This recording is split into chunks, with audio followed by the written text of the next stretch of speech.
To the March 12th meeting of the Glendale Commission on the Status of Women, and I'd like to start the meeting by wishing the Girl Scouts of America a happy 100th birthday today, and we'll hear more about that a little bit later. Can we have roll call, please?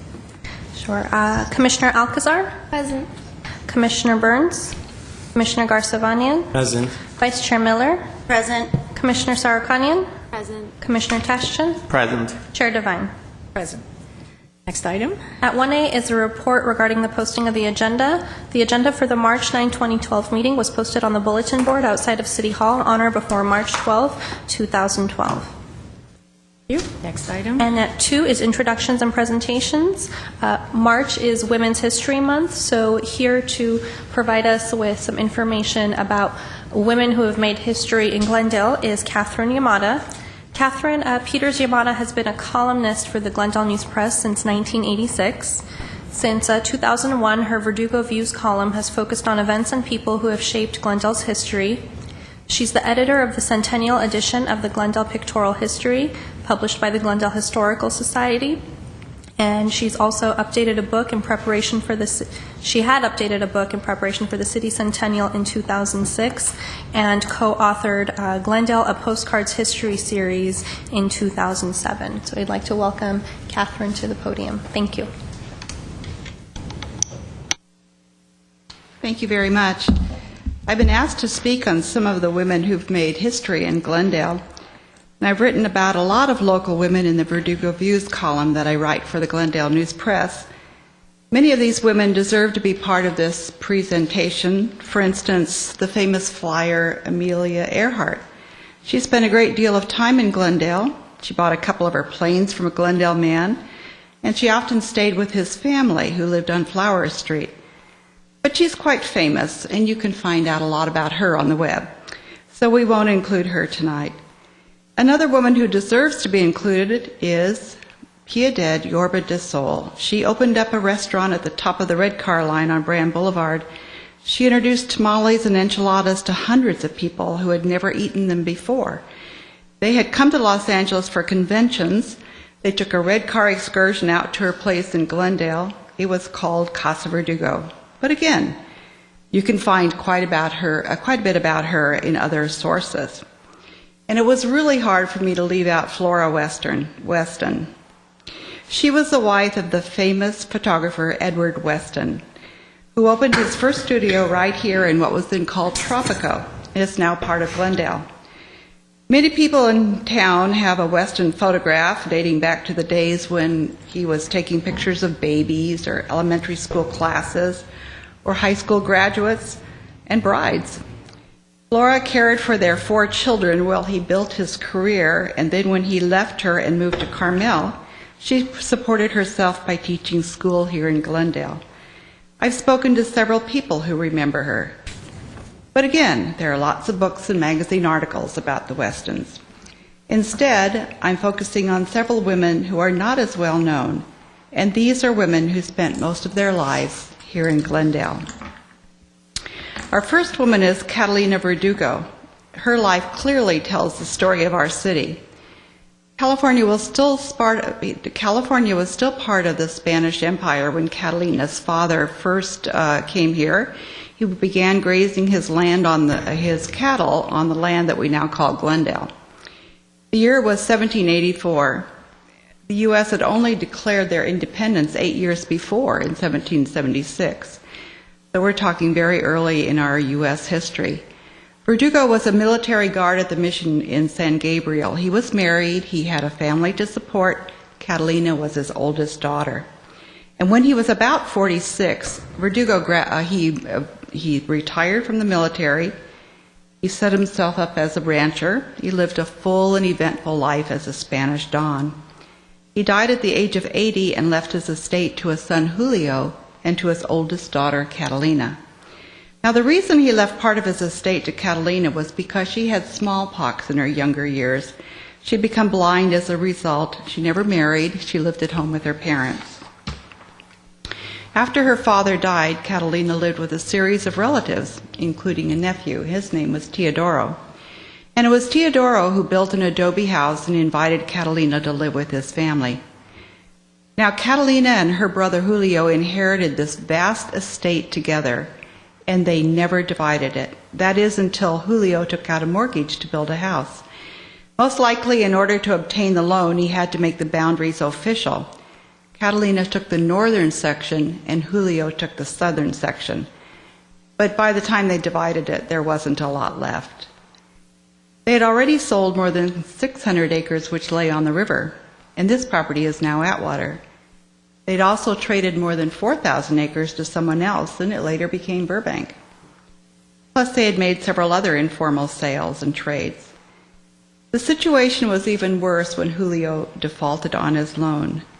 Now, I need to explain at this point that this was the way the Spanish landowners did business in those days. Very little cash was exchanged. Mostly they traded goods for services. That is, until the new settlers came here with their U.S. laws and their U.S. ways of doing business. And when the case finally went to court, 36 people were involved. They all had a claim on the property. Catalina was awarded more than 3,300 acres. Julio kept his house and 200 acres. And the rest was divided among the others, bringing to an end one of the largest land grants in Southern California. And once the division was official, the new owners wasted no time in laying out a town. So within Catalina's lifetime, this land went from ranch land to the beginnings of our thriving town. And some of you have been to the Verdugo adobe in the Woodlands. It's the adobe that Catalina lived in. It was purchased by the city not too long ago, and it's now a museum telling the story of the Verdugos. Not that many years after Catalina, a new woman entered the scene. Her name was Mary Louise. She was the wife of Leslie C. Brand. Yes, the Brand as in Brand Boulevard and Brand Park, and the man who brought the red cars to Glendale. One day, Brand went hunting in the foothills above this town, and he found the perfect location to build his house. He bought 10 acres and asked his brother-in-law, who was an architect, to design a house. And the site he chose is now Brand Park. The house is now more than 100 years old. Leslie Brand was an amazing man. He got a lot of press, so we know a lot about him. He was one of the first locals to own a car. He had one of the very first airplanes in the area, and he had his own private landing strip just below his house. He loved to entertain. He had money, he had connections, and he threw some really unusual parties. One of them was what they called a fly-in party. This was in 1921 when he sent out invitations for an aviation luncheon, and you couldn't attend unless you had come by airplane. And on the morning of the event, airplanes began landing one by one. Nearly 100 guests showed up, and all the reports are that it was a smashing party. The luncheon will go down in history as one of the greatest bits of publicity that Glendale might ever desire, said one newspaper. The visitors were all delighted with the beauty of the Verdugo foothills. Now, you're not hearing Mary Louise's name in this passage. She was a very private person. She didn't like parties. She didn't like the activities that her husband loved. And it's entirely possible that she stayed in the house the entire time. And despite his fame and fortune, Brand didn't enjoy a long life. He was just in his mid-60s when he learned that he had cancer and that it was terminal. And his life changed very quickly. He sold most of his airplanes, and then he turned his attention to his land, which by then was nearly 1,000 acres. He deeded 800 of those acres and the house to the city, and it was to be used as an arts library and a park. Mr. Brand died in 1925 in the early hours of the morning. Mary Louise was with him. And after a huge public service at his estate, Brand was buried on a knoll above the house. And the property was open that same year for picnicking and hiking and camping. The agreement with the city was that Mary Louise could stay in the house as long as she needed to until she remarried or until she passed away. I mean, she died 20 years later. But for 4 years, the property sat padlocked. For some reason, the new city council didn't want to develop it into the park and the library. There was a group of people, they started to get concerned that the property might be sold to developers. They got together to fight that, and finally, after pressure from residents, and a lawsuit, the council agreed to develop the park and the library as we know it today. Now, more than 100 years after the house was built, it still looks much the same, but the interior was modified when they turned it into a library. The good news is that the library is now in the very beginning stages of a remodel, and the plan is that the mansion rooms will once again look a lot like they did when Mary Louise Brand lived there. Glendale first entered a float in Pasadena's Rose Parade in 1911. And those early floats were really pretty simple. They were put together by volunteers. One year, a city employee named Chobe said, well, he could work on the float. His design won a major award that year, and for the next 10 years, he turned out prize-winning floats. Georgia Chobe worked closely with her husband, especially when he became very ill with a throat ailment and he couldn't talk. He wrote down his instructions and he gave them to Georgia, who then supervised the work. Chobe died a few days after his float won a prize. This was in New Year's 1930. And it was then that Georgia stepped forward and she said, well, she could do this, and she would volunteer to continue the work. When her first float pulled out on New Year's Day of 1931, she must have wondered if her float was going to win a prize like her husband's had. And sure enough, it did. It had got a sweepstakes award, which is the highest prize awarded. Georgia designed floats for Glendale from 1931 to 1940. Together, the Chobes they built 21 rose floats for Glendale, and each of their floats was a prize winner. In 1955, Georgia reflected on her success. My designing floats was just one of those surprises which come to persons occasionally. I never felt homemaking was the extent of my ability. Knowing my husband's work and sharing his pride in it merely gave me the courage to dare to carry on. Next woman is named Zelma Bogue, and she holds a special place in history as Glendale's first woman mayor. And she was elected to the council in 1953. She and her husband had come to California some years earlier for a visit, and like a lot of other people, they stayed. She was very active in the community. She was on the Salvation Army board. She was a member of the March of Dimes. She joined the Business and Professional Women's Club. During World War II, she was a recruiter for the Waves. She received an award from the American Red Cross. She directed a fund drive for the Campfire Girls. She was very active, and she went to a lot of society functions, and no doubt the women of Glendale helped vote her into office. Once elected, she turned her attention to the things that mattered to her, such as residential zones, better street lighting, off-street parking, safer traffic conditions, better police protection, and better playgrounds. She was a people's person, and when there was a complaint from somebody, she went directly to the source and she went to talk to them. And often when there was a particular issue brewing, she went out and rang doorbells and talked to people and wanted to find out what they felt about it. And she always wore a hat. She was famous for her hats. These hats were broad-brimmed. They often had a feather, maybe a flower, some ribbons, maybe sometimes all three. They earned her an award from the Millinery Institute of America, and this was in 1961. And at the end of each season, she donated her hats to various women's groups, and they were auctioned off for charity. But her influence reached beyond Glendale. Ginger Bremberg, the second woman to serve as city mayor, said that Bogue didn't allow her male colleagues to ignore her just because she was a woman. The Verdugo Club used to be all men, Bremberg said. Zelma resented the fact that her 4 colleagues would go to the club and talk about their decisions ahead of time. So Bogue aired her feelings publicly, Bremberg said. And she added that it was actions like these that were one of the reasons that the Brown Act went into effect. And I'm sure you all know the Brown Act guarantees the public's right to attend and participate in meetings of local business bodies, legislative bodies, and it was passed in 1953. So we can credit Zelma for being part of the new wave.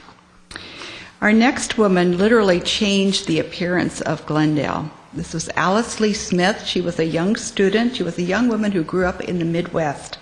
She enrolled in the University of Kansas in 1924. She wanted to study art, and she wanted to study architecture. But her father said, no, it's just too frivolous. You just really need to take something else. So she studied history. She fell in love with a fellow student. His name was J. Lee Gregg. And when he graduated, he got a job in Los Angeles.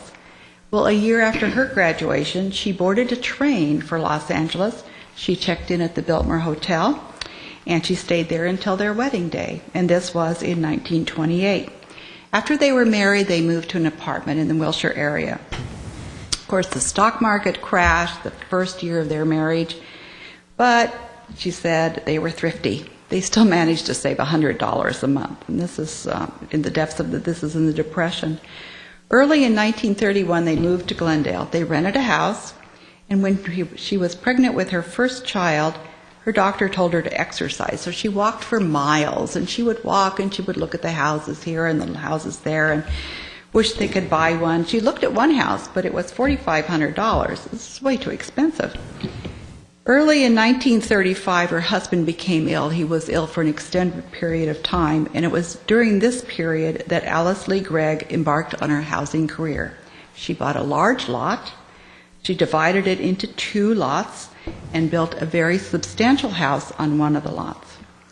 The house was advertised for sale by owner and builder Alice Lee Gregg, and she and her young son spent every afternoon at the house, hoping for a prospect, and then suddenly, once the right people came, it quickly sold. But she said it was a really hard sell, and it was large and expensive at $8,300. This was the depths of the Depression. Developers were going broke, and banks were foreclosing, and the couple bought empty lots from the banks. Alice Lee and her team soon streamlined their efforts. They developed a method. They bought a property, they put up a house, they put in a lawn, they planted shrubs, they installed sprinklers in the front yard, and put Venetian blinds across the front windows. And then they sold these houses for about $4,200 to $7,800, depending on the size of the house. And she and her team built some 2,000 houses in Glendale. And our last woman is Genevieve Sultenfuss. She's well known in Glendale for her firsts. She was the first woman president of the Chamber of Commerce. She was the first woman president of the local board of realtors. And she was the first woman member of the Verdugo Club. Remember that club that Selma was angry about? Sultenfuss has spent most of her adult life living and working in Glendale. She grew up in Burbank. She went to high school there, and then after high school she took the streetcar down to a business school in Los Angeles. And after she married, she and her husband Jim built a house in northwest Glendale. And this was in 1940. There weren't a lot of houses on the street at that time, she said. And she was a stay-at-home mom, a PTA mom. She had 2 daughters, and like most women of her day, she didn't drive. Well, when she turned 40, she decided to become a realtor. And then she had to learn how to drive. She had to drive her clients around. Well, she learned quickly. She told me she practiced her backing up skills in her own driveway. Up and down. A year later, in 1951, she received her realtor's license. She went to work, and a few years later, she opened her own office on Glen Oaks. She sold mostly to young families looking for their first house. This was in the 1950s. There wasn't a lot of new building going on. I was selling existing homes, and that's why it was good for me. Sometimes I didn't even have enough cash, so I'd carry the papers. I had 20 trust deeds at one point, she said. Sultenfuss concentrated on the northwest Glendale area. Buyers were drawn to the area by the great school, she said. Where else could you get schooling for kindergarten through 12th grade all in one place? And she was referring to Keppel, Toll, and Hoover, all on Glendale Road. Later, she joined forces with a large realty company, and she was named to their $1 Million Club for several years running. Meanwhile, she presided over community groups. She served on commissions. She had a lot of irons in the fire. She was named the News Press Woman of Achievement, and she was very active in the chamber. She broke the gender barrier at the Verdugo Club in the mid-1970s, and her daughter remembers the night they welcomed her into the club back when it was on Broadway. There was a full-size picture of Mom at the top of the stairs to welcome her as a new member. And it was a big day for professional women when she was allowed to join, her daughter added. In 1981, shortly after her husband passed away, Sultan Fuss made a run for council. Her slogan was, "Mark a plus for Sultan Fuss, first on the ballot." Genevieve celebrated her 100th birthday in 2010, and as far as I know, she's doing well. Her daughter said recently she was always a wonderful mentor for business women, and for men too. I hope you enjoyed hearing about these women. If you'd like to know more about Glendale's history, I can recommend a couple of books. This is The Pictorial History of Glendale. This edition was published by the Glendale Historical Society during our centennial, and it is available at the Doctor's House. This is the other book. It's called Glendale Postcards. It's filled with scenes of Glendale in the past. Some of the sites are still there. Some are long gone, but it's a good, informative book about Glendale, and it's available through most major bookstores. Again, thank you very much. Thank you, Catherine, very much. Very informative. Are there any comments from the commissioners? I'd like to say that it was fun to learn that there was another woman who was mayor or city council person, because I always thought there were only 4, and now I know there are 5. So that was a good history lesson. And also we're proud, and Commissioner Garzavanian gave me a little elbow because Genevieve was one of our chair honorary awardees at our Jules Luncheon 2 years ago for all of her firsts, as being a really wonderful role model. And if she's watching, we all say hi, and to her daughter Julie Shermer as well. So thank you, Catherine, very much. Enjoyed that. Next item, please. At 3 is oral comment. Discussion is limited to items not a part of this agenda. Time is limited to an amount to be set by the chair. The commission may question or respond to the speaker, but there will be no debate or discussion. Staff may refer the matter to the proper department for investigation and report. Okay. Our first speaker will be Joyce Morrissey, and she's going to tell us a little bit more about the Girl Scouts and their anniversary. 3 minutes. 3 minutes. Actually, for Joyce, we could give her 5. Yes, we'll give Joyce 5. Getting there is the time. Madam Chair, I'm sorry, but I believe we normally do allow 5 minutes. 5 minutes. Thank you.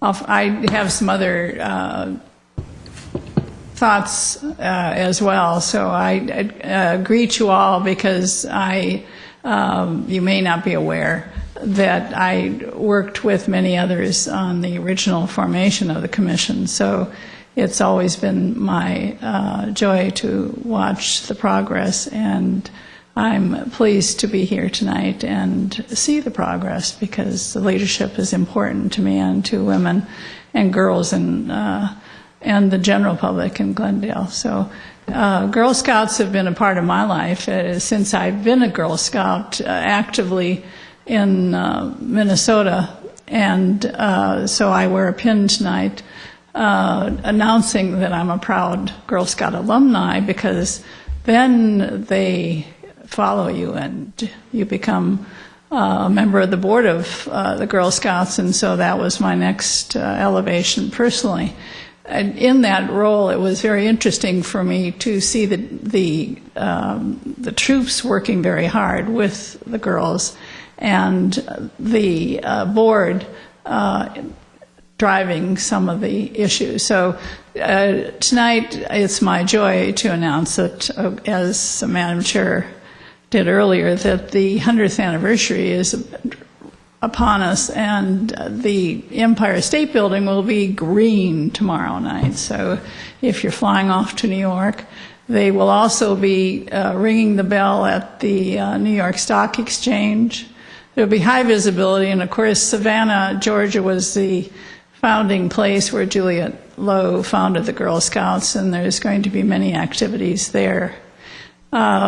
Also, because we're fortunate to have 2 men on our commission here in Glendale, I want you to be aware that we have many men working on supporting the Girl Scouts, not only on the boards, but actively as parents and as supporters of the Girl Scouts, because like all youth activities, it's important for us to train leaders for the future, and that's going to be the theme for the new time, that the leadership is going to be the theme.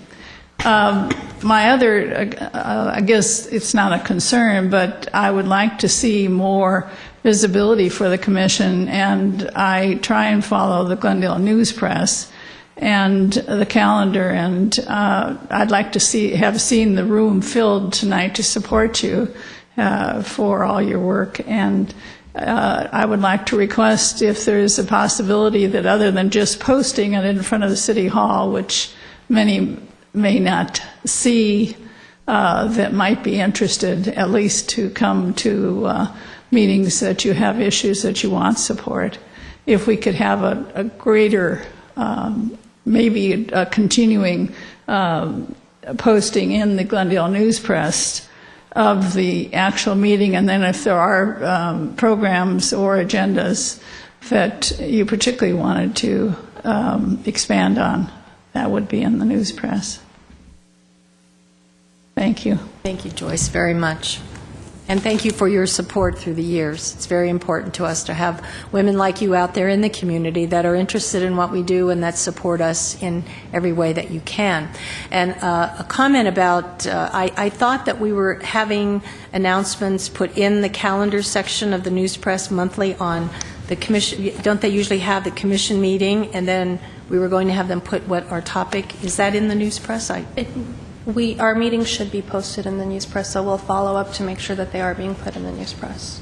Okay. And we had also suggested that they put the topic for the month. So we were under the impression that that was happening. We'll check on that. That's a good suggestion. Thank you, Joyce, very much. Our next speaker is Camille Levy, and she will have 5 minutes as well, if you need it, Camille. I'll try to talk fast. No. Good evening. I'm going to piggyback on Joyce's comment about the Girl Scouts, because I think it's appropriate that the Commission meet on Girl Scout birthday, because way back when in the 1890s, Juliet Gordon Low, the founder of Girl Scouting, actually was a survivor of domestic abuse. She was mentally abused by her husband to the extent that when he passed away, he had left her home to his mistress, and she fought him in court and got it back. I'm here to talk to you tonight and to invite you to the Glendale Healthy Kids 4th Annual Kids Health and Fitness Expo. And I believe you have flyers on the dais. We are inviting all of Glendale to bring all of the children to come and participate in this great free event. Past Mayor Larry Zarian used to say that was his favorite 4-letter word, free. We will be providing dental screening, vision screening, scoliosis testing, all kinds of testing for children, as well as free fingerprinting. There will be fun fitness activities, nutrition, resources for parents, and every child who comes will receive a free book. This is an event that is unique to Glendale. However, we are not limiting it to Glendale. We want kids to be healthy all over. So our 4th Annual Kids Health and Fitness Expo at the Pacific Community Center on March 24th from 10 to 2 is open to children from all over. And we thank all of our generous sponsors for making this possible to make kids healthy. Because if kids are healthy, the community is healthy. And I encourage you all to come out and join us on March 24th. Thank you. Thank you, Camille. And thank you for all the hard work that you do. Are there any comments from the Commission? Commissioner Garsavanian has a question. Is there an age range for the children? No. No age range. No age range. All children welcome. That's right. Thank you. Next item, please. At 4 is consent items, and A is approval of the minutes of the regular commission meeting held on February 13, 2012. Are there any corrections to the minutes? If not, then do I have a motion to accept the minutes as presented? I make a motion to accept the minutes as presented. Second? Second. And roll call, please. Commissioner Garcevanian, Aye.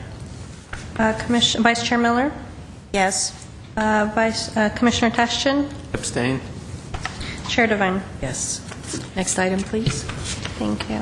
At 5 is business agenda, A, action items. At 1 is consideration and discussion regarding the Commission's participation in hosting Luna Fest in Glendale. And at A is a motion providing direction regarding the hosting of Luna Fest. Thank you, Ms. Babumian. Can we have a report, please, on that? Brief report? Certainly. Chair Devine, members of the Commission, the Commission on the Status of Women was approached by the office of State Senator Carol Liu. She was looking to partner with the Commission to provide a film screening in Glendale and was also interested in partnering with Seroptimist. After a brief discussion with staff, the Commission suggested Luna Fest Film Festival, and the reason why that was suggested is at the ACCW meeting, the weekend retreat, it was suggested by the ACCW that each commission consider having a Luna Fest film screening, which also serves as a fundraiser, which I will get into, and consider splitting those proceeds with the ACCW to help them raise funds, as the ACCW does not raise funds other than the membership dues that it collects. So Luna Fest was established by Luna in the year 2000, who are the makers of the nutrition bars that many of you may have seen. And the stories are about women, by women, for women. And they're short films. This year's film festival features 9 short films. And they spotlight a diverse array of talented women filmmakers. And they range from thought-provoking, moving, funny, some light topics, some heavier topics. And since its inception, Luna Fest has grown from a single annual event to a coast-to-coast force, essentially. They hold about 150 North American film screenings each session. As I mentioned, this is also a fundraiser, so Luna Fest provides the DVDs to any organization who is interested in hosting this, and they do control the number of screenings that they have in each region to make sure there isn't too much duplication. But essentially what happens is 100% of net proceeds are donated to charity. Luna Fest asks that 15% of the proceeds be donated to their charity of choice, which is the Breast Cancer Fund, and the 85% can be kept at the local level in the city of Glendale. So at this time, it would involve, if the Commission chooses to move forward and split this with Senator Liu's office and Seroptimist, it would involve splitting the proceeds 3 ways possibly. As far as venues and dates for Luna Fest in consideration of this event, there is essentially 2 options. There's the Alex Theater, and then there's Glendale Community College.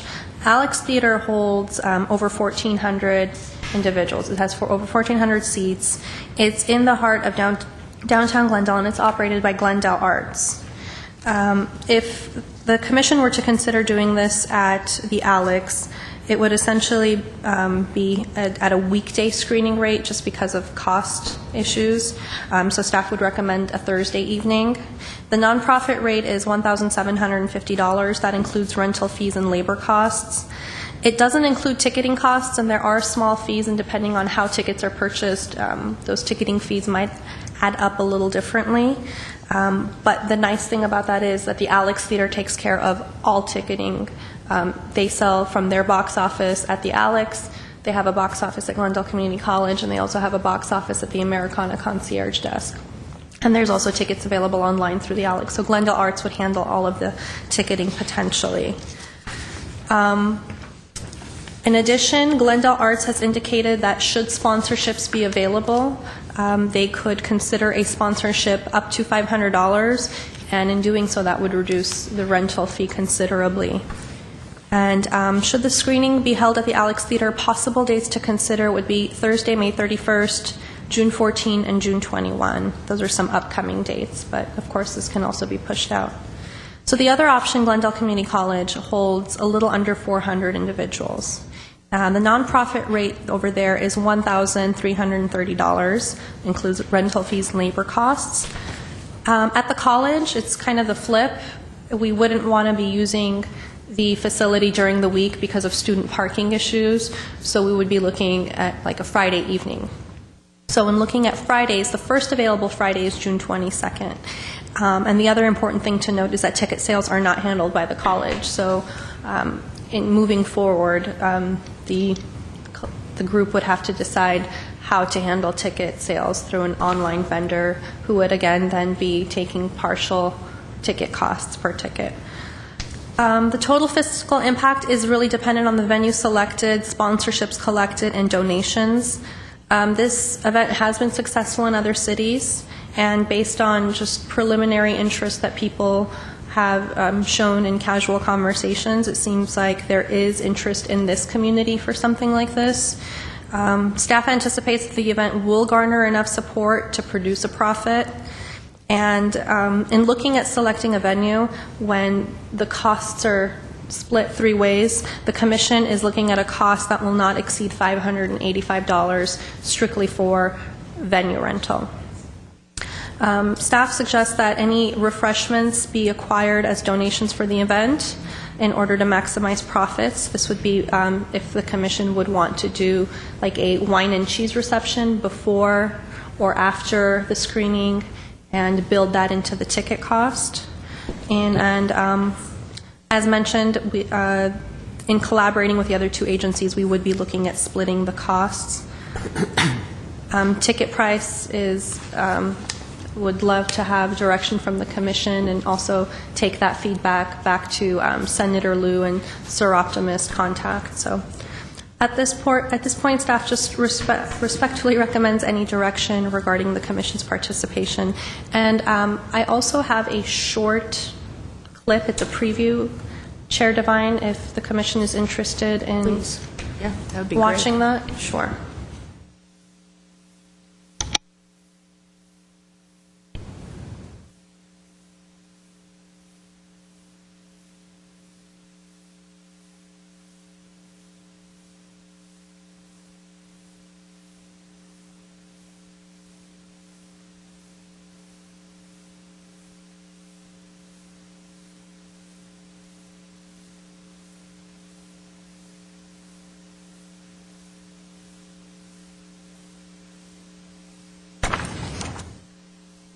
Give me 1 second, Chair Devine.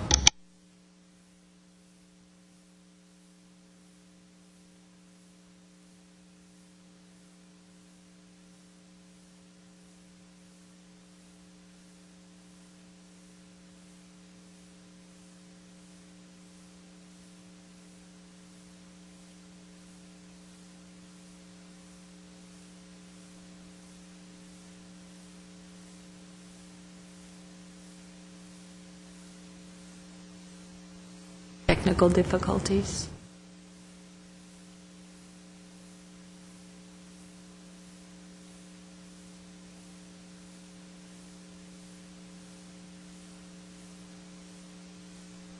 Chair Devine, I apologize. The sound was working before, but Okay. of course now All right. it's not working. So we will try to get that up, and if we can get that up a little later, I would really enjoy sharing that with the commission. All right. Okay. So right now, then, our choice is, of course, whether we want to go ahead with this idea of LunaFest and to make a choice as to venues and the date. And you have two choices. One is the Alex Theater and one is Glendale Community College. Do I have any, I'll take comments from the commissioners now. Questions, comments? I have. Commissioner Tostian? Yes, thank you. Go ahead. I think it's somewhat adventurous. Does that sound? From the No. video? Yes. Okay. Shall we? We have video and hold- sound. We'll hold on the commissioner then. Okay.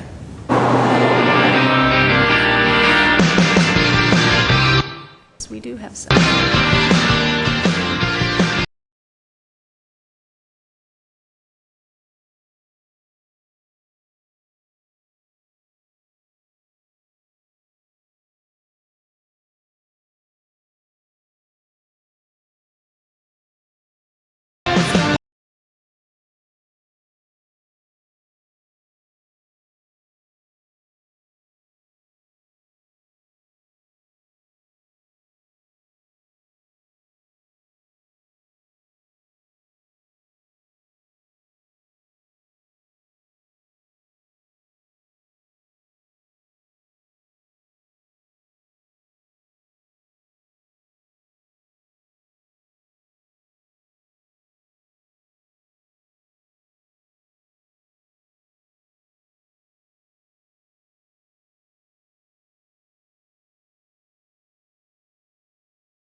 Thank you. And now, Mr. Tostian. Yes, Comments. like I was saying, Chair Devine, I think it's an adventurous undertaking. I think it needs to be well planned out. I think we need to get additional feedback from other communities who have recently hosted Luna Fest, including yesterday. Apparently, March 11th, Los Angeles had a Luna Fest, and perhaps Ms. Babunian could be able to ascertain what happened on March the 11th, Luna Fest in downtown Los Angeles. And apparently, I think it's a great idea. In my humble opinion, I think it's a great idea. I think we should try and get as much information as possible with the goal of hosting this event with Senator Liu and who's the other? Seroptimus. Seroptimus, okay. Perhaps we could be able to also find out, my understanding is that on April the 5th, Hermosa Beach is hosting a similar event. On April the 26th, Santa Clarita is hosting a similar event, and also on May the 6th, there's another Luna Fest in Los Angeles. My thoughts is that we should probably do it in late June. Perhaps a little later than that. Alex Theater, I think, is an appropriate venue. However, we're talking about 1,400 seats. And as far as the pricing is concerned, I'm just throwing things out right now. As far as the pricing is concerned, my understanding is that the more local communities, the smaller communities, are pricing it at between $25 and $30, and the larger ones are up in the $70, $75 range. But I think that there's probably something else going on besides just the film festival. So I'd like to explore further. Perhaps Ms. Babunian, you could be able to provide us further information and get some feedback from the Luna Fest events that have taken place recently in the LA area. And if I can add, when we met with Senator Liu's office and with Seroptimus International and Ms. Babunian and I, we did note that all of those were going on, and that's why we picked late in June and late May. That was one of the reasons we had talked about setting the ticket price at about $25. As you can see, we planned on having refreshments to go along with, to make the event a nice evening for women. I don't think our intent is to make as much money as we can. I think our intent is really to expose the women of Glendale to this wonderful idea of Luna Fest and the films about women, and that's basically what we're trying to do. So I think all of your thoughts were right on. Okay, they were just exactly what we've talked about, and very right, very true. Anyone else have questions? Commissioner Garsavanian? I think it's a terrific idea. We have so many festivals all throughout Los Angeles for different cultures, religions, whatever.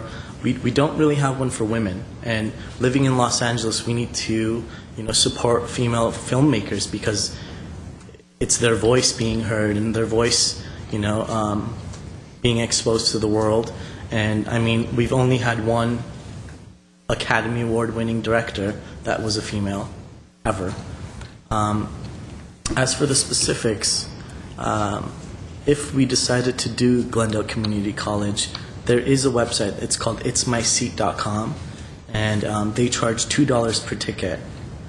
So that's an option we can explore. But I do think the Alex Theater is probably a better fit. And I think as far as cost with the Alex Theater, the cost is, $17.50 less the $500, it would be $12.50 divided by 3.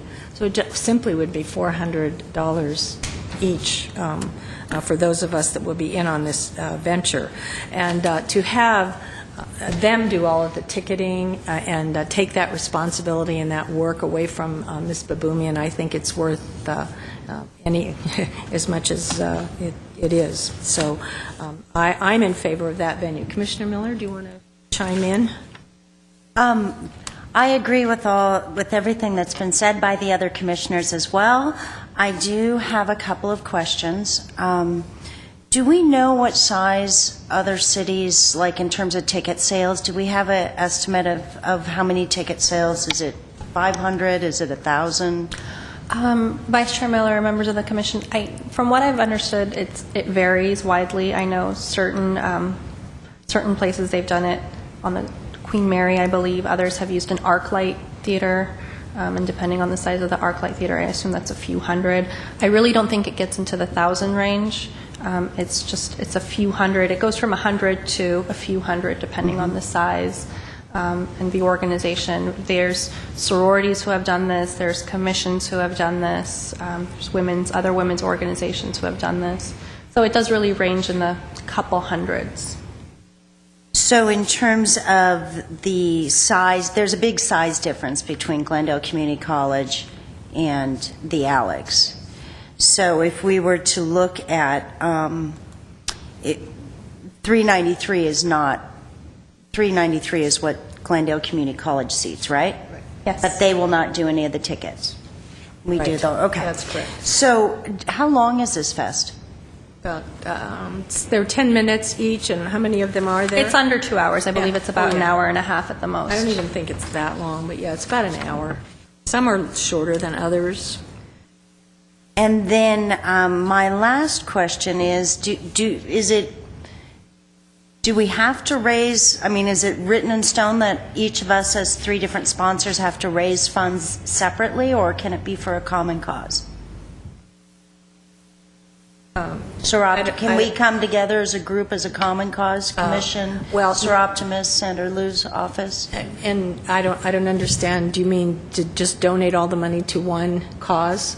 Is that what you're saying? To raise funds for one. Just Well, ask. the main reason, we were approached by Senator Liu, and the commission, through the ACCW, was approached as well, all the commissions in California, to raise funds for the ACCW. So this would be our way of doing that. And then Seroptimus can use their funds for what they want. So I think we are pretty much settled on splitting the take 3 ways, maybe 2 ways, because I don't know that Senator Liu's office is going to be on that unless it's just simply to cover costs. Quite possibly. That really hasn't portion been. we We haven't were going to been- bring that to the commission at a later date, once we decided if we were doing it, when, where, and then later we'll decide how we're going to use the funds. But yes, they will definitely, I'm sure they'll be divided. 2 ways. Okay. Then I will hold off on my question about sponsorship, because that's where I get held up until a later date. As it relates to the data that's been presented, everything looks great.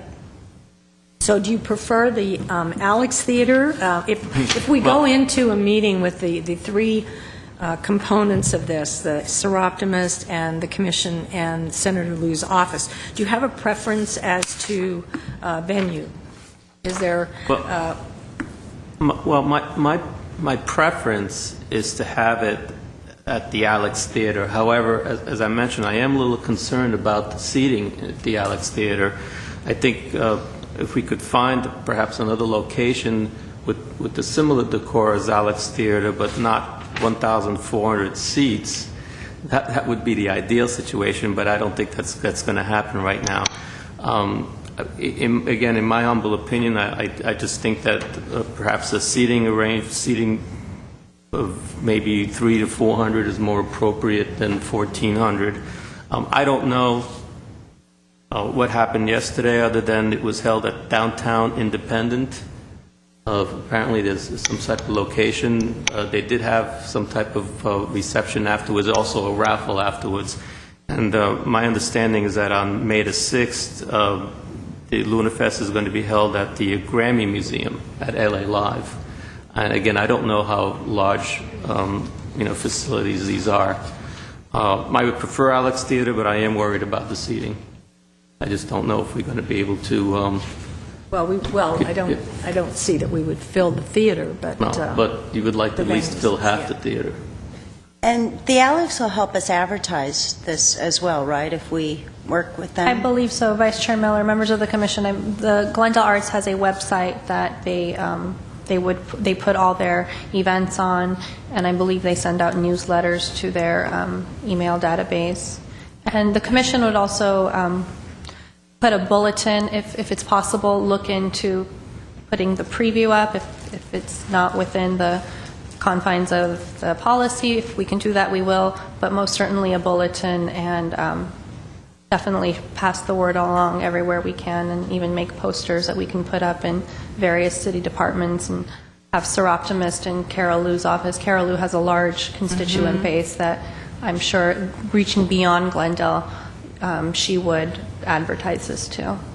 she was very anxious to do a film festival of some sort for women. This was actually her brainchild, was to do something. And another choice we had was Misrepresentation, which is another film, and it's about women in the media. And we decided that the committee that worked on this decided that LunaFest was a better fit because it kind of suits the diversity of our community. And that was why we chose LunaFest. So let me ask you this. If we get a motion on whether to continue talks about presenting this event, and do we need to have a preference from the commission on the venue, or can I'm asking Ms. Varpetian, or Madam Chair, how members broad of can the we make this motion? to Commission, I fit think what you could do at this point, because there are, it sounds like you've got a lot of questions that you'd like to have answered, is look to have a motion from the Commission that supports the festival, the Film Fest, but look to work out the details at some future time. I think what you've agreed to is that you like the location to be in Glendale, preferably a smaller theater, but to still allow for some additional information to see how successful other venues have been, considering the numbers. So that's certainly something that you could do at this point. Do I have a motion to that effect? Well, just one comment, Sure. Chair Devine. I like the wine and cheese reception. I think that's very appropriate. In terms of the ticketing, I think around the $25, $30 range, I think that's also very appropriate. And lastly, I do want to follow up on Vice Chair Miller's request of further information with respect to sponsorship and with respect to the share that the commission would be keeping. I think that's important for me. We're bringing that back. We were planning on bringing that back. No Beautiful. question about it. Yeah. Okay, so do I have a motion to? do you Can have I another just comment? make one last comment? Just because I just want to make note that that is a very generous offer by the Alex of an in-kind donation, just something that your committee would Absolutely. consider Absolutely. in light of everything that they're going through, and for them to come back. I have done previous events with the Alex Theater, and this is their business. They know exactly what they're doing, and they walk us through this, as well as telling us how to price tickets differently based on students versus things that we don't even think about. So to really support the comment that Chair Devine made in relation to the tasking of the work on our own Ms. Baboumian, I think that's something as well to consider. I agree. Okay, do I have a motion then that we should, that the commission is in favor of this event, this LunaFest event, and that you will, you support us continuing the talks, and we will bring back more information at the next meeting? I'll be very happy to make that motion. Second? I second. And do we have unanimous consent? Commissioner Varswani, yes. It's Thank you very unanimous. much. Okay, next item, please. At 2 is discussion regarding support of hosting the United Nations Fifth World Conference on Women 2015 in San Francisco. And at A is a resolution supporting hosting of the United Nations Fifth World Conference on Women 2015 in San Francisco. Brief report, please. Chair Devine, members of the Commission, back in 1975, the United Nations named this year International Women's Year. And since then, March 8th has been celebrated as International Women's Day. Now, International Women's Day has been celebrated for about 100 years now, but that's when the UN made it official for that specific date. And with International Women's Year came the first World Conference on Women. It was held in Mexico City in 1975. And there, the UN General Assembly identified 3 key objectives that would become the basis for the UN's work on behalf of women worldwide. At this inaugural conference, there were 113 official delegations and 4,000 people representing various non-governmental organizations, and they issued a world plan of action with measurable targets in these areas. This then led to the drafting of the Convention on the Elimination of All Forms of Discrimination Against Women, which is known as CEDAW, in 1979, and following that in 1980, was the Second World Conference in Copenhagen.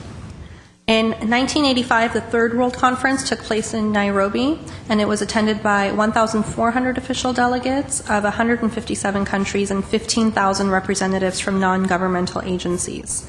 The Fourth World Conference was held in Beijing in 1995, which drew 180 delegations and 2,500 non-governmental agencies, and this totaled 35,000 women from across the globe. At this conference, the status of women and human rights worldwide were discussed and ultimately announced the historic Beijing Declaration and Platform for Action. Now, coming forward, since 1995, there has not yet been a Fifth World Conference. And seeing as to how there still isn't total equity between women and men in any country in the world, there's a lot of organizations that feel like, and the UN feels that Fifth World Conference should take place. And it would be the first one to be held in the 21st century. And it would be the first one with the widespread reach of information and communication technology. So in looking at having a Fifth World Conference, we're looking at internet platforms and connecting women and men all over the world to this conference. Their advocacy is taking place for this World Conference. It began in 2002 by women participating in different events during the UN Commission and on the Status of Women meetings. And there was support in 2011 from the Commission on the Status of Women at the UN level to have this. So now what's happening is that San Francisco, the city of San Francisco, is lobbying to have the Fifth World Conference on Women in its city.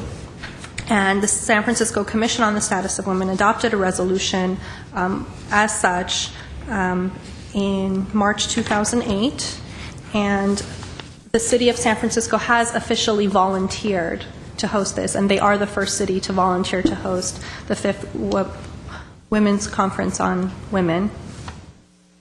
Tongue twister. Women's World Conference on Women. I apologize. San Francisco is an appropriate choice for many reasons. It's the birthplace of the UN in 1945. There's over 112 languages spoken in the city of San Francisco. It reflects cultures from all over the world. In 1998, San Francisco was the first city in the world to enact the local ordinance reflecting the principles of CEDAW. And they are right next door to the Silicon Valley, known for its technological innovations.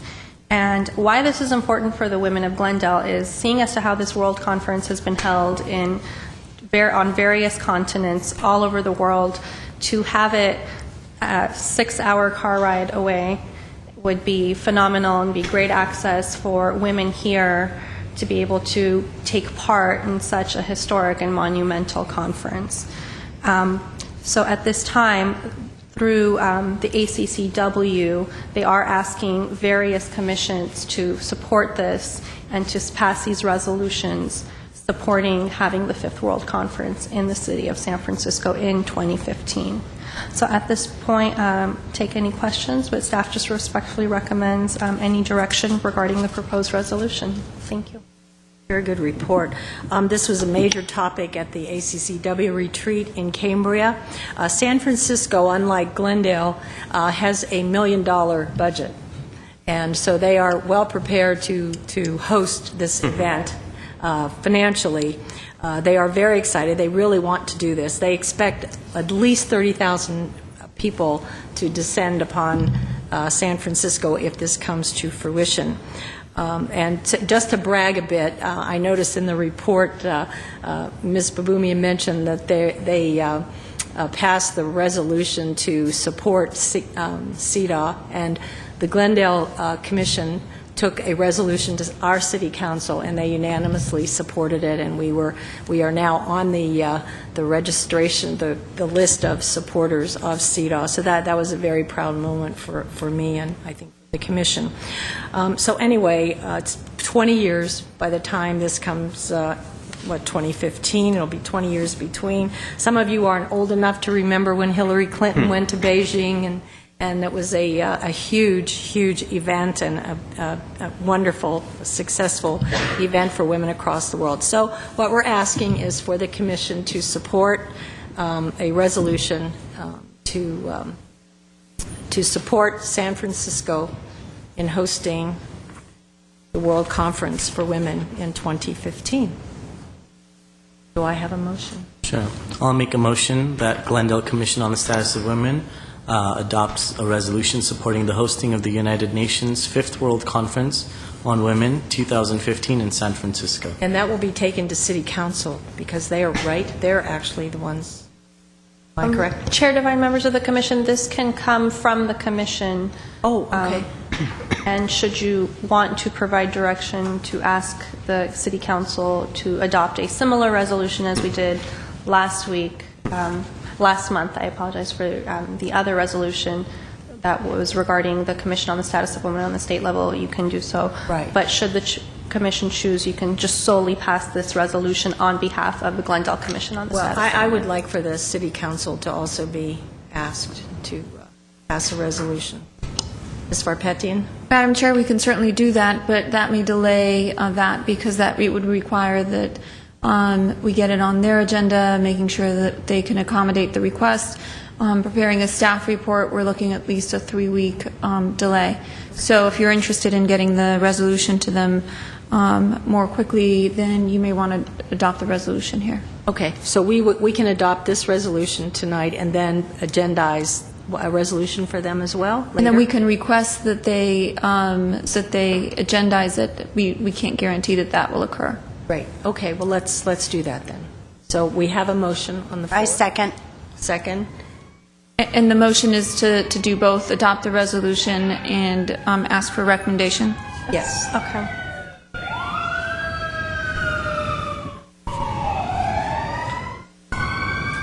And we have unanimous consent? Yes. Thank you. Thank you. Next item. 3 is an update regarding the 8th Annual Jewels of Glendale Awards Luncheon. At A is a motion providing direction regarding the 8th Annual Jewels of Glendale Awards Luncheon. Chair Devine, would you like a brief report? Thank you. Sure.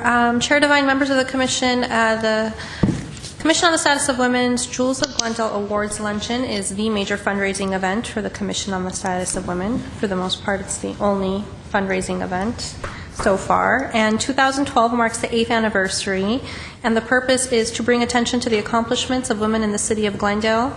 And this year's lunch will be held Thursday, May 10th at the Oakmont Country Club. As far as the award nominations go, nominations for the 2012 Jewel of Glendale Awards were collected through the deadline date of March 5. The Commission received 10 Jewel Women of Courage and 11 GEM Student Scholarship nominations. and honorees will be announced by the chair of the luncheon, Commissioner Garsavanian. To date, the Commission has received $1,000 Emerald sponsorship by the Glendale Management Association and has been told that a couple more are on their way. So once those are in, we will be happy to announce them. Sponsorship packets have been sent to previous sponsors and award winners and are also posted on the Commission's website. And invitations will be mailed out once the honorees and the MC is confirmed, and staff anticipates that would happen by late March. I could turn it over to Commissioner Garsavanian at this time, but I'd be happy to answer any questions. Okay, Commissioner Garsavanian. Thank you. Before I announce the Jewels of Glendale Award recipients, if we can turn it over to our chair for the Specials Chair Award. Okay. This year, I'm proud to announce that my special chair honorary award will go to former Mayor Eileen Givens.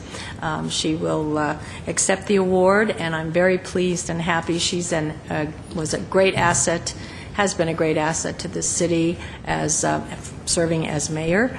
And after her retirement from city council work, she's now an activist in Glendale with the POPs, the arts, and many other projects. So I'm very pleased to announce that. And we are very happy to announce the Jewels of Glendale Award recipients, and those include Lori Hartwell, Christine Hovnanian, the sister duo of Betty Porto and Margarita Flores, and last but certainly not least, Suzanne Slaughter. And also our GEM Award recipient goes to Amy Yerian. Thank you for your report, Ms. Bodumian. Okay, any other reports? I want to, I just want to say that I'm really thrilled that we have like a sponsorship and we've sold $700 worth of tickets already and we haven't even sent out the invitations. So that's good, and also an ad. And we know of other sponsorships that are coming in. So thank you all who are supporting the commission this year. And I think just judging from the awardees and Eileen Givens being the honorary, I think it's going to be a wonderful luncheon. So I hope all of you will support us and be there at the Oakmont on May 10th. May 10th. Thank you. Okay, next item, please. At 4 is an update regarding Sexual Assault Awareness Month activities. At A is a motion approving the expenditure of an amount not to exceed $125 to share the purchase of a banner for the Walk a Mile in Our Shoes event. And at B is a motion providing direction regarding SAM activities. Report, please. Chair Devine, members of the Commission, at the regular meeting of the Commission held in February, the Commission approved the calendar of events for SAM activities. The first of which is the proclamation for Sexual Assault Awareness Month and Denim Day in Glendale. And this is where the Mayor and City Council will present a proclamation for those two historic events to the Commission on Tuesday, April 3rd at 6 p.m. here in Council Chambers during their City Council meeting. The next set of events include self-defense classes. As in previous years, the Commission will provide 2 free self-defense classes to women and girls in the community, and the following dates have been secured for the 2 classes.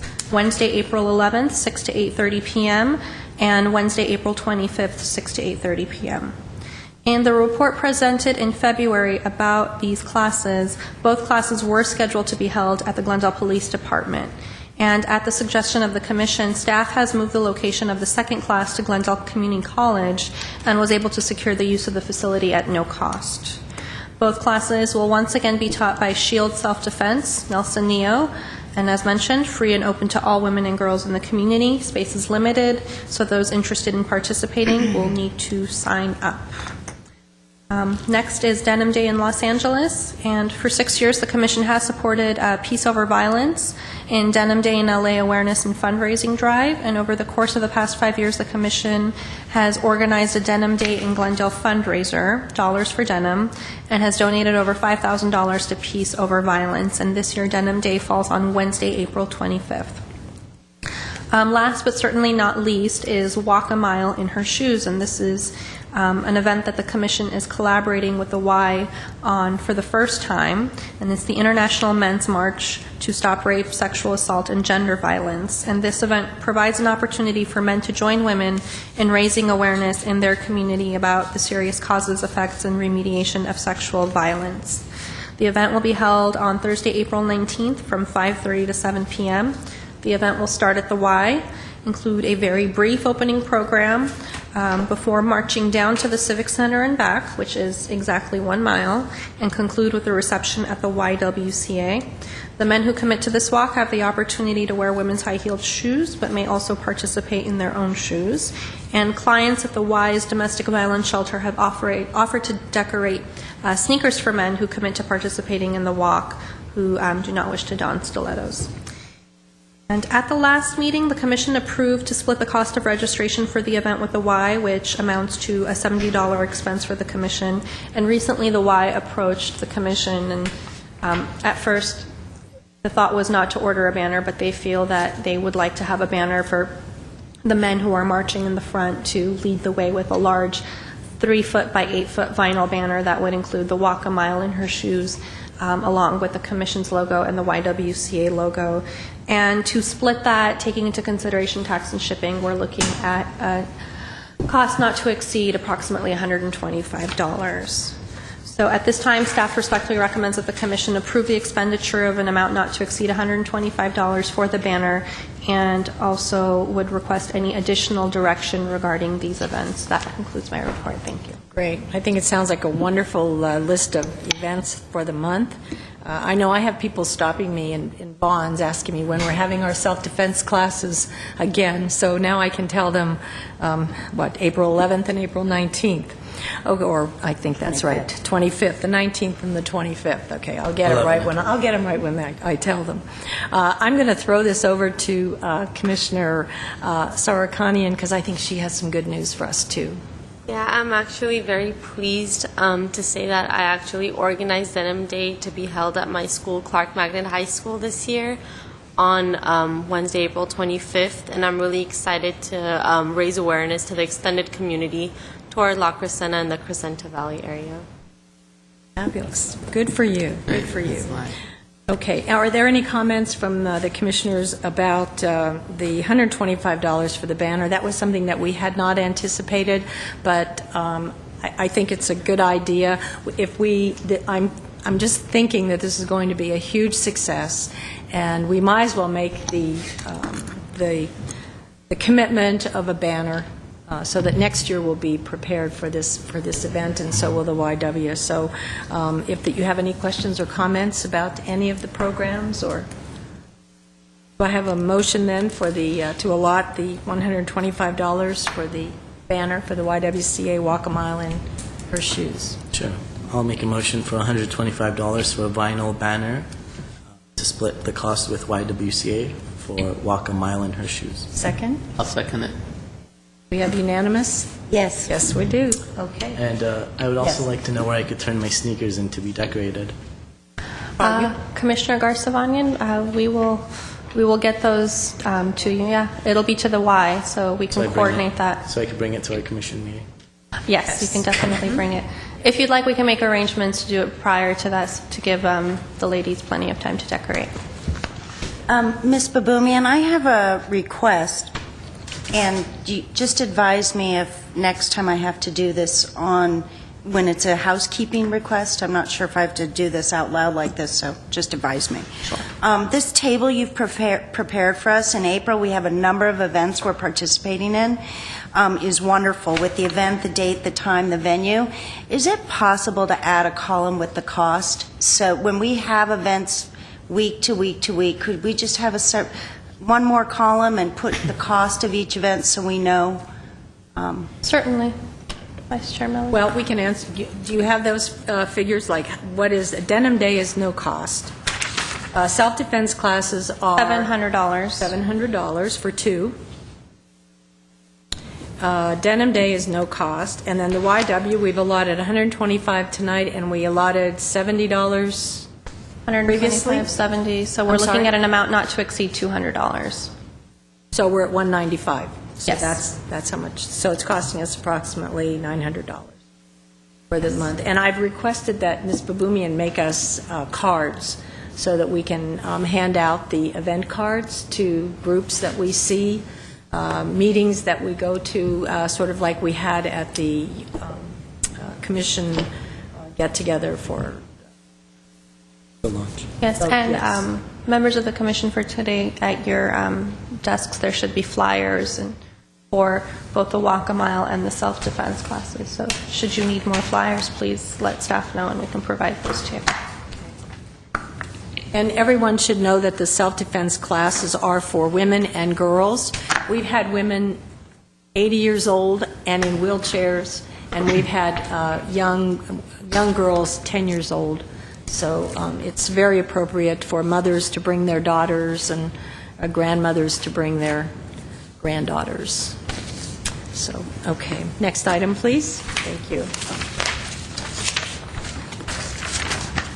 At 5 is nomination and appointment of delegate and alternate commission representatives for the National Association of Commissions for Women, known as NACW, and the Association of California Commissions for Women, known as ACCW, for the term of March 2012 through December 2012.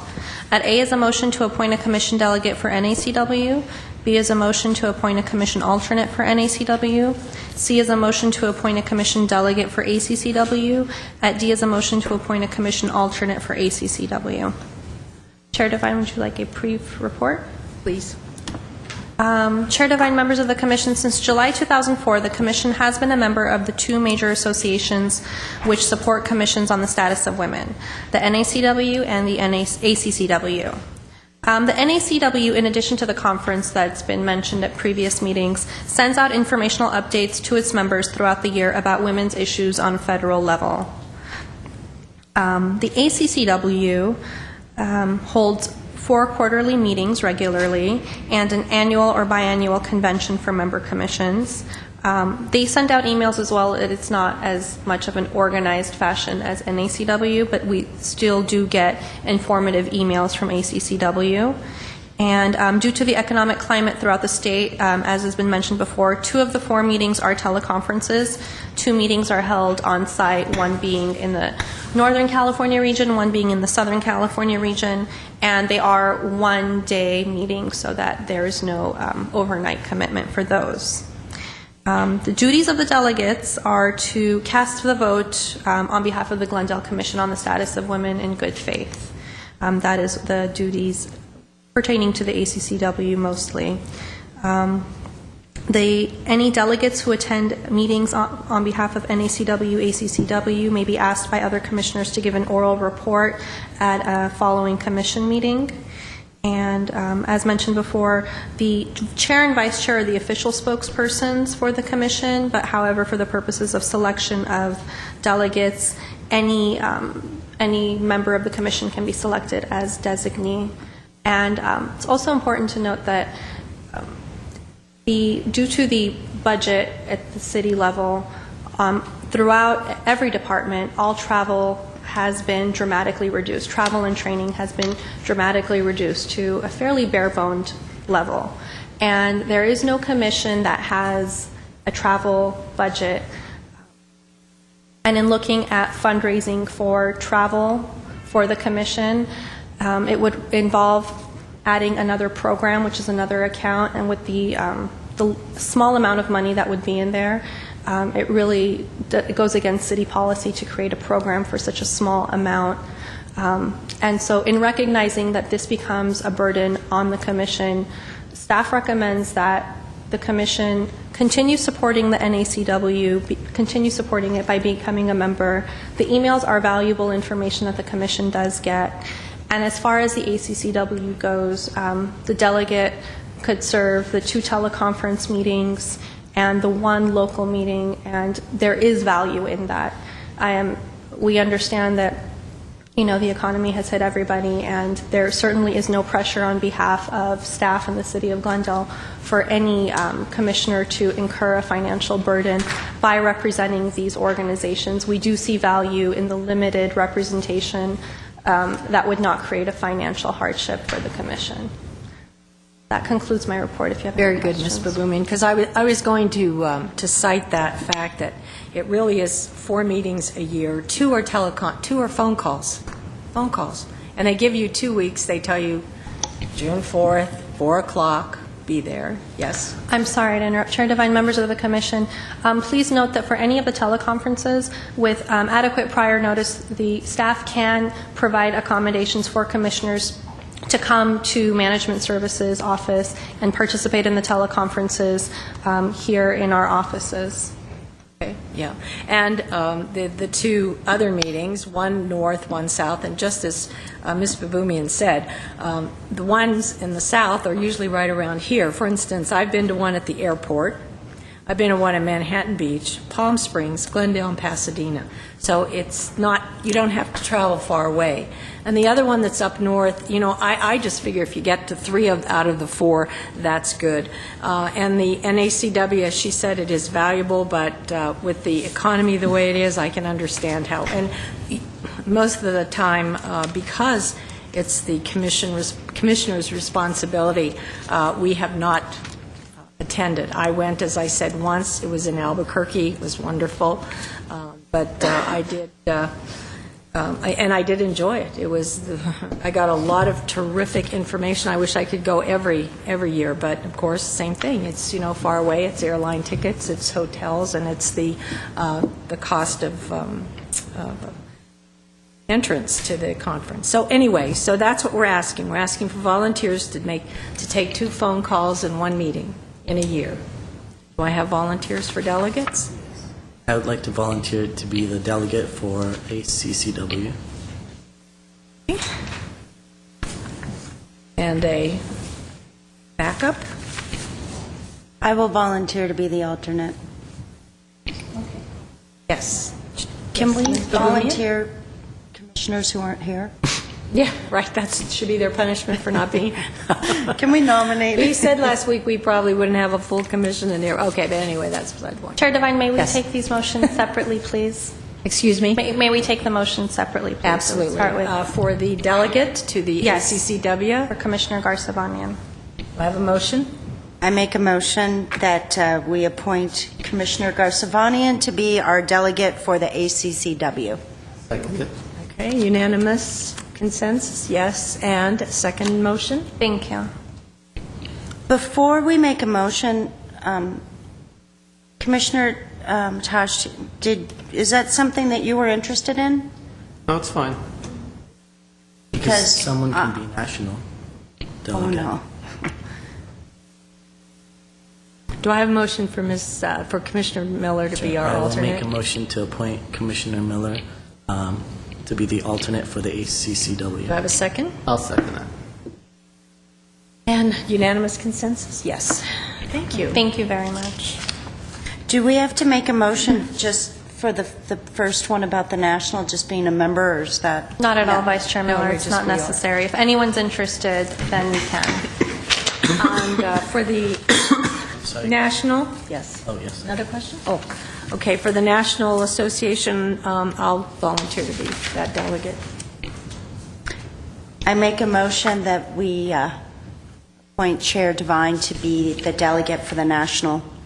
I will second. There is an alternate. Would you like to volunteer? Sure, that's fine. Do you want to go to West Virginia? Yeah. No, not particularly Well, West Virginia, no. But if it's I'll held be in... there. I will be there. That's where I'm from, and I will be there that week, actually. But Oh, anyway, perfect. we have do we have a motion for? Do we have consensus for Yes. Chair Devine as Yes. NACW Yes, we do. delegate? Thank you. And we need a motion for Commissioner Kostian to be the alternate delegate for the NACW. And I'd like to make a motion to appoint Commissioner Toshtin as the alternate for the NACW. Second? I second. And I think that's a Consensus? unanimous consensus. Thank you. You're welcome. Thank you all. Very good.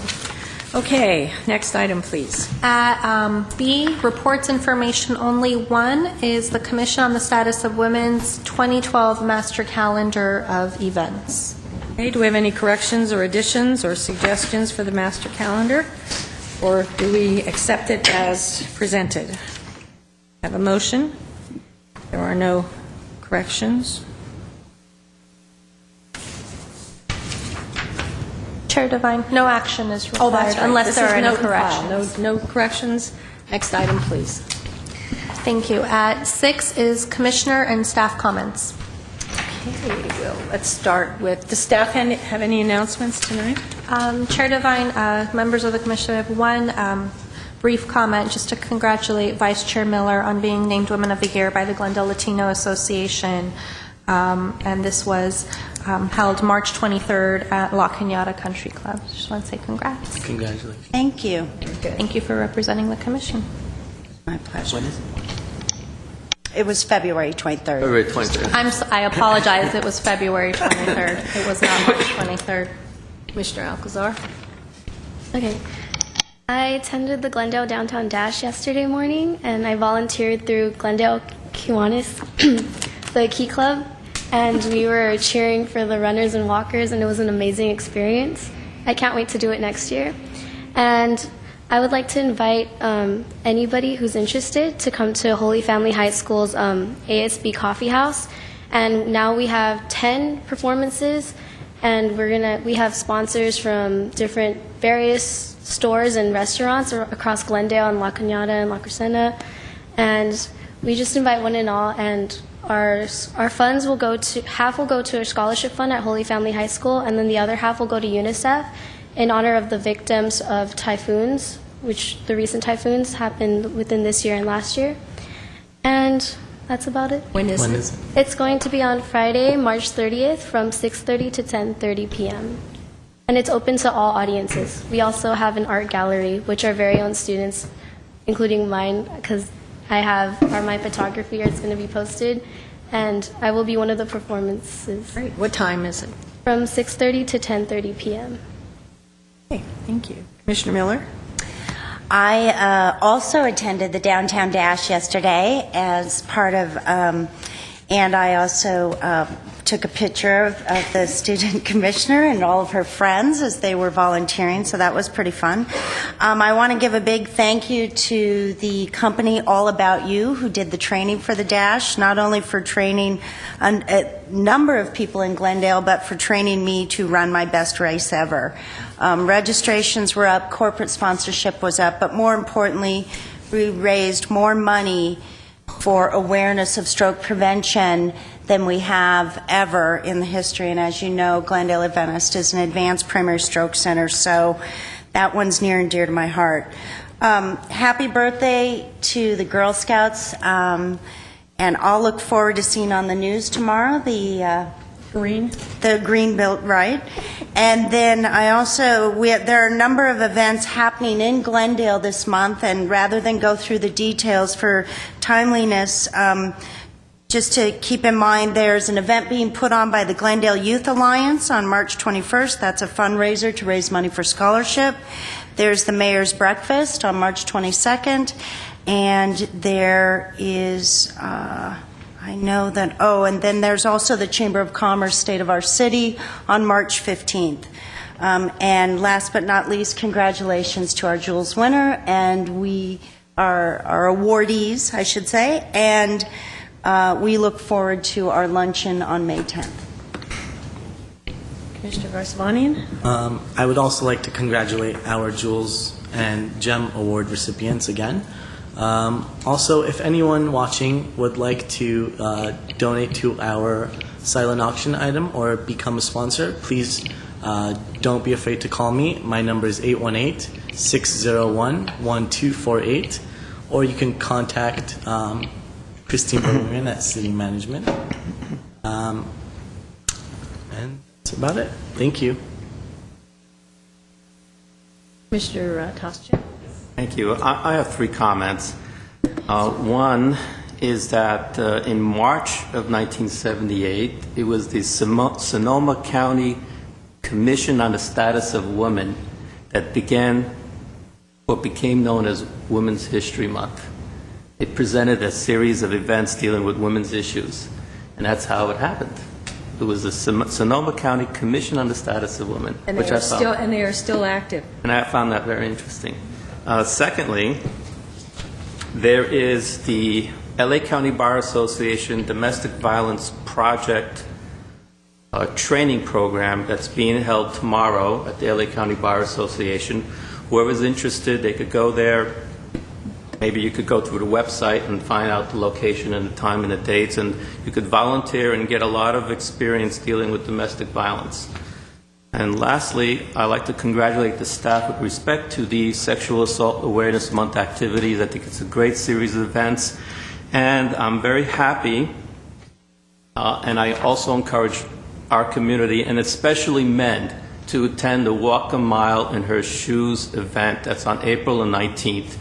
If you read the program, it's highlighted here, it's underlined here, men lead the way. So I encourage all men in our community to attend this program. Thank you. Commissioner Sarkanian? I just wanted to say that I'm looking forward to all the events we have set for the month of April for Sexual Assault Awareness Month at my school and in the community. So I'm looking forward to raising awareness. I want to say that I attended the Dash yesterday morning, too, and I walked the best, the best I've ever walked. And I'm sorry I did not see either one of you there, and so I'm sorry about that. I was running so fast. You were in front of me, right? You left me in the dust. Yes, it was a great dash. It was a lot of fun, and we enjoyed it. And I'm so happy that they made quite a bit of money. Last month I attended Women Hold Up Half the Sky.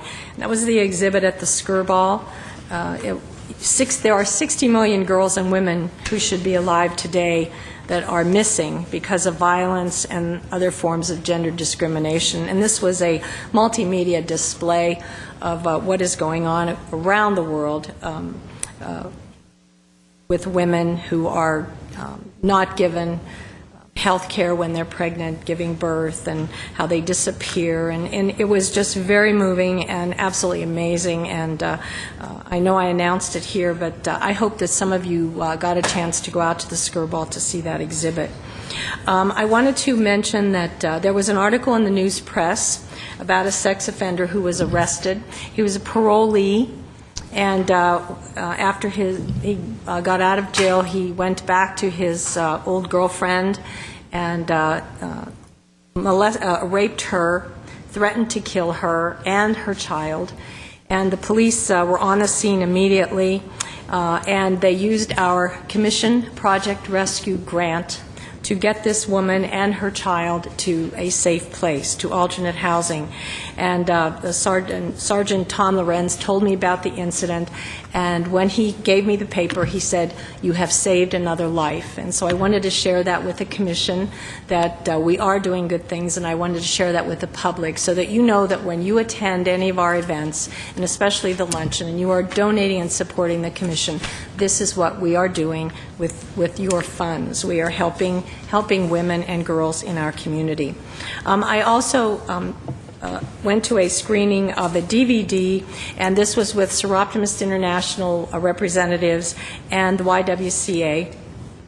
And it's a DVD entitled "He Loves Me, He Loves Me Not." It is about domestic violence, and part of it is told through the eyes of the batterer.